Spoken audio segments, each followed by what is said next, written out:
I'm gonna tell you how to get free money, because I know you broke. Gotta watch. I know you broke. I know you broke. I'm broke too. Go to your state's official unclaimed property website.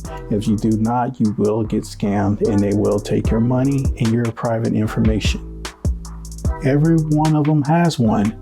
Remember, if you have multiple places where you've been at, check each location. You know what info you need. You need documentation, driver's license, social security cards, account numbers, all that stuff, all of it, just all of it. It makes the process go so much faster.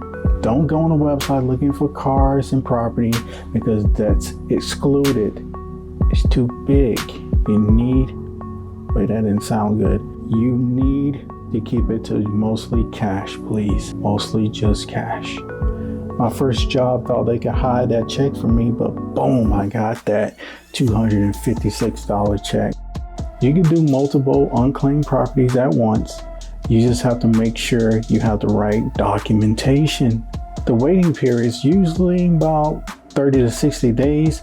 Mine only took 14 days. More complex situation may be longer. I've seen them state about 2.5 years, but I have simple issues. I don't have those big issues.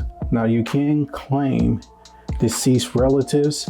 I don't know the process, but it is listed on the website for you to do so. This was the only method I found that worked for me, where I got free money. So I'm giving you the game like I always do. I hope this video helps you to get more money. You're definitely gonna get more money now because I just wished it upon you. I hope this helped you become a little bit broker, and you can start looking up these videos all over the website, because money ain't free, people, unless it's this way or you get a stimulus check. Maybe you find it on the ground